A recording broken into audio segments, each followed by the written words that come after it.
안녕하세요. 떠드는 사람입니다. 잘들 계셨나요?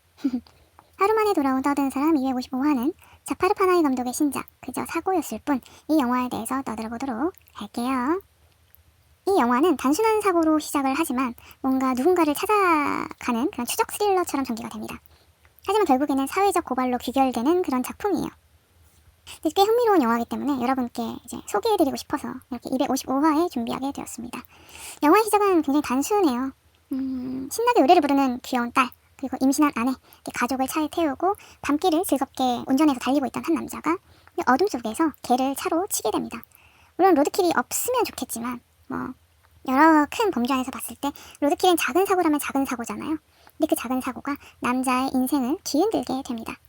그 개를 차로 친 것 때문에 차에 이제 좀 결함이 생겨서 고치려고 정비소에 들리게 되는데 그 정비소 정비공이 그 남자의 발소리를 듣고 과거에 자신을 고문했던 그 고문관일지도 모른다고 확신을 해버렸거든요. 난데없이 그렇게 확신을 하게 된 이유는 그 남자의 발걸음 소리 때문이었습니다. 그 남자는 의족을 하고 있었거든요. 그러니까 의족을 하고 있다 보니까 의족을 하지 않은 사람과 발걸음 소리가 다르게 들리는 거예요. 근데 그 소리가 너무 낯이 익은 거지. 그 발소리를 듣고 정비공이 확신을 해버린 거죠. 근데 문제라면 이 사람이 자신을 고문한 고문관이라고 확신한 근거가 그 발소리뿐이라는 거예요. 얼굴을 모르거든요. 하지만 결국은 그 남자를 의심하게 되고 그 남자를 납치까지 하게 됩니다. 근데 말씀드린 것처럼 발소리만 기억하고 얼굴을 모르다 보니까 이 남자에게 내가 무슨 짓을 해도 되는 걸까 이제 고민이 되는 거죠. 확신이 없으니까. 내가 괜히 상관없는 사람을 데려다가 어떻게 하는 건 아닐까? 그리고 만약 그 사람이 맞다고 해도 내가 이렇게 해도 되는 걸까? 이제 윤리적, 도덕적 딜레마에도 빠지게 되고 두려움이 엄습하게 되는 거예요. 그래서 이 정비공이 생각한 게 뭐냐면 자신과 같이 그에게 고문받았던 다른 피해자들을 찾아가 보려고 하는 겁니다. 그 사람들에게 물어보면 얘가 진짜인지 아닌지 좀 더 확신을 가질 수가 있을 거니까. 그래서 그 피해자들을 하나둘 찾아 모으기 시작을 하는데 문제는 그들도 역시 자신들을 고문한 남자의 얼굴을 몰랐다는 거예요. 그래서 계속 서로 이 남자가 맞다 아니다 어떻게 할 거냐 논쟁만 가득할 뿐 그 누구도 이 남자가 그 남자야라고 확신을 하지 못했어요. 사실 생각해보면 두려웠을 거잖아요. 막 자신들의 인생을 이렇게 흔들어버린 좌지우지 해버린 자신들을 고문한 그 고문관이 눈앞에 있대. 그 자체만으로도 너무 두려웠을 것 같거든요. 너무 무서웠을 것 같아. 왜냐면 그 존재 자체에서 오는 그 압박감도 있지만 그 당시의 기억이 떠오를 거 아니에요. 그러면 그때의 기억이 몰려오게 되면 얼마나 무섭겠어. 막 그때 내가 당했던 그 모든 것들이 지금 마치 겪고 있는 것처럼 느껴질 수도 있잖아요. 그게 바로 트라우마라는 건데 그래서 두려움을 가장 먼저 들고 했기 때문에 무서웠을 것인데 사람은 한 명일 때와 두 명, 세 명일 때가 다르고 집단이 형성되게 되면 완전히 달라지게 됩니다. 왜냐면 나 한 명일 때는 확신을 못해. 어떤 행동도 할 수가 없어. 하지만 두 명, 세 명이 모이게 되고 그 사람들과 내가 같은 의견을 내게 되면 이게 맞는 것 같게 되거든요. 그리고 한 명, 두 명 모일 때마다 자신들이 그 고문관에게 어떤 짓을 당했는지를 막 성토하면서 막 분노를 하게 되면 결국은 자신들이 처음에 갖고 있었던 그 두려움이 더 큰 분노로 바뀌게 됩니다. 누구도 이 남자가 그 고문관이라고 확신은 할 수 없었지만 자신들이 받은 피해와 공포는 이미 과거에 확실하게 존재하고 있기 때문에 누군가를 희생양으로 삼아야 했던 거예요. 그래서 그 남자가 맞는지 아닌지 확신은 할 수 없지만 그 남자에게 복수를 하기로 결심을 하는 거죠. 그 남자가 희생양이 되는 거예요. 그래서 영화는 이제 봉고차 같은 거를 끌고 다니면서 한 명 한 명 그 피해자들을 모아서 이렇게 막 이 남자가 그 남자가 맞는지 확인을 하는 과정을 보여주는데 그래서 보면은 이 남자가 진짜 고문관이었냐 아니냐를 가려내는 건가 싶지만 그런 추적극은 아니었습니다. 영화는 오히려 그 과정을 보여주면서 인간의 불완전한 기억과 집단적 트라우마가 어떻게 또 다른 폭력을 낳게 되는지 그것에 대해서 이야기를 하고 있어요. 영화 속에 등장하는 설정들은 그냥 단순한 장치들만은 아니었습니다. 실제 지금의 이란의 현실과 맞닿아 있는 설정들이었습니다. 그들은 왜 발소리만 기억을 했던 걸까요? 이란에서는 고문 피해자들이 눈이 가려진 채로 구금을 당한다고 해요. 그러니까 눈이 가려진 채로 구금을 당하고 고문을 당하고 이러다 보니까 보이는 거나 어떤 다른 감각을 이용할 수는 없지만 귀는 열려 있으니까 발소리나 목소리 같은 그런 감각적 기억만이 전부였을 거잖아요. 그 점을 영화는 활용해서 이야기를 구성하고 있는 거예요. 그래서 그들이 발소리로 확신을 갖게 되는 거죠. 오직 소리만이 상대에 대한 기억의 전부일 테니까요. 나를 그렇게 죽도록 고문하고 막 어쩌고저쩌고 막 진짜 금방 죽어도 이상하지 않게 폭력을 가했는데 그 폭력의 무게는 사실 너무나 크기 때문에 그것은 기억이 될 수가 없고 그 상대에 대한 기억은 오로지 소리. 근데 그 중에 발소리가 독특했다면 그 발소리를 기억하고 있을 거니까요. 진짜 그 뇌리에 박혀서 잊혀지지 않을 거예요. 죽어서도 있겠냐 그거죠. 그러니까 그 비슷한 발소리만 들어도 움찔움찔하게 됐을 건데 의족을 한 발이다 보니까 상대적으로 그렇게 자주 들을 기회는 없었던 거죠. 근데 그 소리를 들었어. 그러니까 그 온몸의 세포가 기억하고 있는 그 소리가 다시금 그 기억을 소환해버린 거예요. 그래서 그렇게 납치된 그 남자는 산채로 땅에 묻히는 상황까지 갑니다.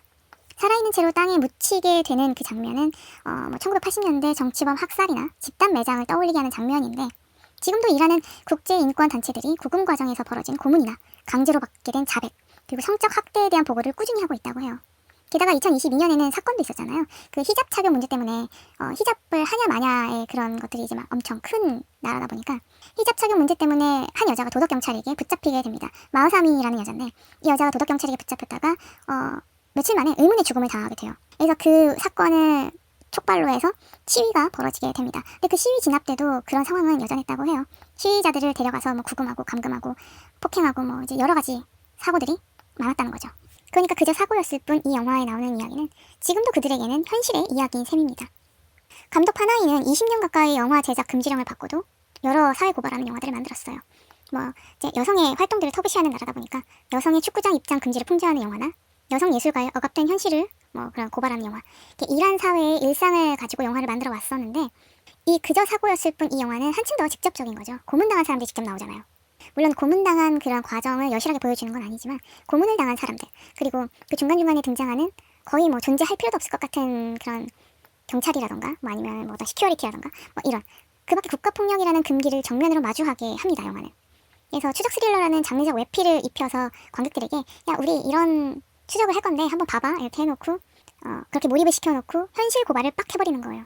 근데 생각해보면 이 나라는 지금도 그런 일들이 너무나 아무렇지 않게 벌어지는 나라인데 20년 가까이 영화 제작을 금지까지 당했어요.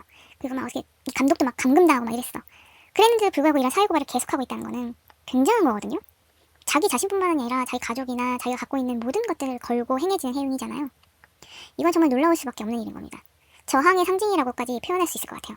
그래서 원배틀 애프터 어나더 영화를 보고 나서 그런 류의 것들 얘기를 했는데 그거 원배틀 애프터 어나더가 조금 더 약간 이상적인 위치에서의 이야기라고 한다면 이 그저 사고였을 뿐은 지금 일어나고 있는 진짜 지금의 이야기를 하고 있는 셈인 거잖아요.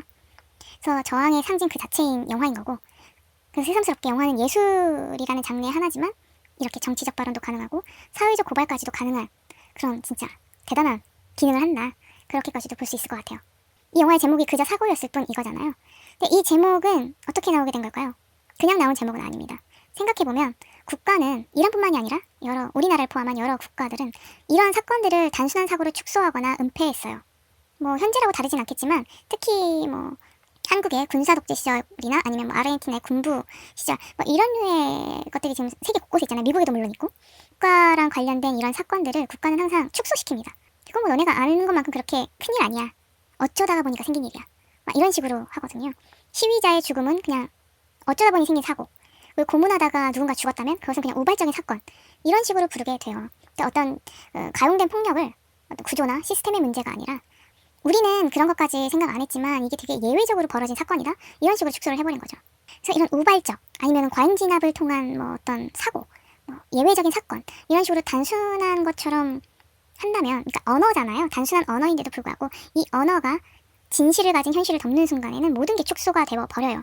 우리가 직접 목격을 했다고 하더라도 우리가 그걸 충분히 예상하고 있더라도 추측하고 있더라도 그 언어가 입혀지는 그 순간 우리는 내가 생각한 그 정도가 아닌가 보다 이제 뭐 이렇게 생각해버리게 된다는 거예요. 근데 그렇게 돼버리면 피해자의 고통은 현실에서 사라집니다. 그리고 가해자들의 책임도 사라지게 돼요. 왜냐면 그냥 이거 뭐 어떤 사건이 아니라 어떤 범죄나 사건이나 어떻게 시스템적인 문제가 아니라 그냥 우발적으로 벌어진 그냥 사고일 뿐인데 이렇게 넘어가게 되는 거죠. 그래서 파나히 감독은 이 그저 사고였을 뿐이라는 이 영화 제목을 통해서 은폐시키는 그 언어들을 다 비틀어버린 거예요. 굉장히 중요한 제목인 거죠. 그래서 이제 혹자든 얘기입니다. 이 영화가 이제 지금 세계적으로 엄청 흥하잖아요. 평도 되게 좋고 사회적 정치적 고발 영화인 건 알겠는데 이 영화가 그렇게까지 잘 만들었어? 라고 묻는다면 저는 아이고 이 영화는 꽤나 잘 만들어졌고 의미 또한 크다고 얘기하고 싶습니다. 영화는 끝날 때까지 그 납치됐던 그 남자가 그래서 진짜 고문관이었는지 아닌지를 정확하게 못 박아주지 않아요. 그러니까 불확실성을 그 자체로 긴장감을 계속 유지하면서 마지막 엔딩 컷까지 이어가거든요. 근데 생각해봐요. 만약 그 납치된 남자가 진짜라거나 가짜라거나 그런 게 정확하게 드러나는 순간에 이 영화의 모든 분위기는 반토막이 났거나 완전 다른 이야기가 되어버렸을 겁니다. 심지어 많은 분들이 임팩트 있게 느꼈을 그 마지막 장면도 그래요. 그 납치된 남자가 진짜인지 아닌지를 우리는 알 수 없었기 때문에 그리고 그조차도 그 정비공 그조차도 알 수 없었기 때문에 그 마지막에 그 발소리가 정말 수많은 경우의 수를 상상하게 했을 거예요. 그 납치했던 남자의 발소리였을지 아니면 정말 따로 존재했을지도 모를 고문관의 발소리였을지 아니면 또 다른 의족을 한 누군가의 발소리였을지 여러 상상을 하게 했을 건데 사실 저는 그 소리가 없었을 수도 있다고 생각을 합니다. 어디서도 들리지 않은 소리였지만 그 정비공에게는 들리는 소리였다 이렇게 생각을 해요. 왜냐면 그 발소리는 어떤 물리적인 활동으로 이렇게 생기는 그런 발소리인 게 아니라 그 정비공의 트라우마 그 자체거든요. 근데 그 트라우마라는 거는 그 대상이 어떻게 됐다고 하더라도 사라지는 게 아니에요. 내 뼛속 깊이 온몸에 세포 하나하나에 새겨졌기 때문에 어느 순간 아주 일말의 무언가로 인해서 트리거가 돼서 발현돼 버리는 거거든요. 그러니까 그냥 되게 단순하게 누군가 걸어가다가 뭐 계단에 한번 툭 걸렸거나 이랬는데 내 머릿속에는 그게 의족 소리로 들리는 거야. 그럼 이제 나는 정상적인 생활을 할 수가 없겠죠. 그래서 그 발소리가 정말 수많은 경우의 수를 상상하게 했고, 그리고 정비공의 얼굴도 보여주지 않잖아요. 계속 등만 보여주면서 엔딩 컷 딱 되잖아요. 그 보이지 않는 정비공의 얼굴 표정도 굉장히 여러 가지로 상상을 하게 합니다. 그가 어떤 표정을 했을지 너무너무 궁금해. 근데 말씀드린 것처럼 그 발소리의 수많은 경우에 따라서 그 정비공의 얼굴 표정이 달라질 거거든요. 그리고 우리는 엔딩 컷을 봤지만 그 엔딩 컷 이후에 이어질 상황에 대해서도 생각을 해보면 정말 엄청 많은 이야기들이 나오는 거예요. 저는 이 그 마지막 장면만으로도 이 영화는 영화의 기능을 정말 잘 써먹었다라고 생각을 하고, 그것만으로도 이 영화는 정말 잘 만들었다라고 생각을 합니다. 그리고 또 하나 재밌는 거는 집단 증언 장면이에요. 아까 말씀드린 것처럼 1명, 2명, 3명일 때와 집단이 이루어졌을 때 그 분노의 크기나 강도는 달라지는데, 집단적 분노가 어떻게 논리를 압도하는지, 상식적으로 생각해서 이건 이렇게 돼야 돼 라고 생각하지만 집단이 되었을 때 그런 것들은 깡그리 무시되잖아요. 야, 우리는 이렇게 생각한다는데? 우리가 진짜야, 우리가 진리지, 뭐 이제 이렇게 되는 거잖아요. 집단적 분노가 어떻게 논리를 압도하는지를 보여주면서 집단 트라우마의 역할을 드러냅니다. 근데 그 집단 트라우마의 역할을 어떤 화려한 장치나 뭐 꾸밈이나 어떤 큰 액션을 별도로 주지 않았어요. 근데도 정말 최소한의 연출을 통해서 그 긴장감을 유지하게 되는데, 그게 집단 트라우마와 엮이면서 그 연출이 시너지를 내게 됩니다. 이거 되게 세밀한 거거든요. 연출도 잘해야 되고 배우들의 그런 것들도 좋아야 되고 여러 가지가 진짜 합해져야지 되는 건데 너무너무 좋았어요. 이 표현이. 나 이 영화 너무 좋아하는 것 같아. 그래서 마지막으로 이 영화가 훌륭하다라고 얘기할 수 있는 거는 금기였던 고문과 국가폭력을 정면으로 다룬 그런 정치적 맥락 자체가 이 영화에는 굉장히 큰 의미가 있고요. 말씀드린 것처럼 영화는 예술의 하나지만 이런 정치적 사회적 고발이나 이런 것들도 가능하기 때문에 그런 정치적 맥락에서 봤을 때 이런 유의미, 굉장한 유의미를 갖는 작품들은 또 없거든요. 잘 없어요. 게다가 이 영화에서 보여준 내용은 이란이라는 그 나라뿐만이 아니라 전 세계 어디서든 공감할 수 있는 보편적인 주제가 또 됩니다. 그렇기 때문에 영화적으로도 굉장히 이런 사회적 고발로서의 기능을 하면서 영화적으로도 뛰어난 성취평가를 받게 되는 거죠. 단순히 우리가 극장에서 보고 즐기는 그런 영화로서의 끝마침이 되는 영화가 아닌 거예요. 물론 이 영화가 자극적이거나 뭐 크게 눈에 띄는 요소들이 없으니까 영화 자체가 심심하다 이렇게 느껴질 수도 있어요. 그래서 잘 맞는 것 같기는 한데 뭐 그렇게까지 극찬을 받을 정도는 아닌 것 같은데 생각하실 수도 있습니다. 근데 스릴러의 긴장을 정말 최소한의 연출로도 유지하다가 마지막에 트라우마가 마주하게 되는 그 현실을 빡 보여주잖아요. 그건 정치적인 부분을 떠나서라도 이 발소리 하나에도 트리거가 돼서 되살아나는 트라우마, 집단적 징후가 폭력을 어떻게 재생산하게 되는지 이런 것들을 정말 아무렇지도 않게 엮어내고 있거든요. 그 길지 않은 그 시간에 그 모든 것들을 집어넣었는데도 전혀 부대끼거나 튀어나오는 이야기가 없이 자연스러워요. 이건 절대 쉽지 않습니다. 그저 사고였다고 치부해버린 그 사고로 인해 생긴 그 트라우마는 때로는 어떤 진실보다도 더 강력할 수 있다. 그런 메시지를 이 영화는 계속해서 전달을 하고 있어요. 그들에게 절대 끝나지 않을 그 발소리. 마지막 장면엔 정비공만 등장했지만 사실 그 자리에 그 봉고차를 탔던 그 모든 피해자들은 평생 죽는 그 순간까지도 그 발소리를 듣게 될 거예요. 결국 끝나지 않는 트라우마란 얘기입니다. 그리고 그 트라우마가 언제 어떤 식으로든 어떤 또 다른 폭력으로 재생산될 수도 있다. 그런 이야기를 하고 있는 거예요. 근데 가장 큰 공포가 그거죠. 폭력이 폭력으로 재생산되는 거. 그래서 파나히 감독은 기억의 파편, 그리고 집단적 징후, 그리고 불확실성의 공포를 통해서 그 트라우마 자체를 드러내고 있어요. 불완전한 기억 속에서 가해자와 피해자가 명확하게 구분되어 있지도 않은 그 상황에 제도와 법까지 부재한 나라 없어. 제도도 뭐 법 제대로 된 게 없어. 그런 나라에서 분노와 불확실성이 어떻게 또 다른 폭력으로 변하는지를 정면으로 정말 여실하게 보여주고 있을 뿐인 거죠. 법이 부재할 때 증오와 트라우마는 누구든 길을 가고 있는 그 어떤 누구든 희생양으로 삼아버릴 수 있다. 이런 이야기를 감독은 하고 있는 겁니다. 그러니 그들이 하고 있는 뭐 심플 액시던트라던가 그저 사고일 뿐? 이런 것들은 정말 그냥 단순하게 사고, 심플한 사고가 아니라 잘못된 국가구조 그 자체인 거고 끝난 과거가 아니라 지금도 계속되고 있는 현재라는 것, 트라우마가 사라지지 않는 이상 모두에게 현재라는 것, 이런 것들을 파나히 감독은 치밀하게 빌드업해가면서 호소하고 있는 영화였어요.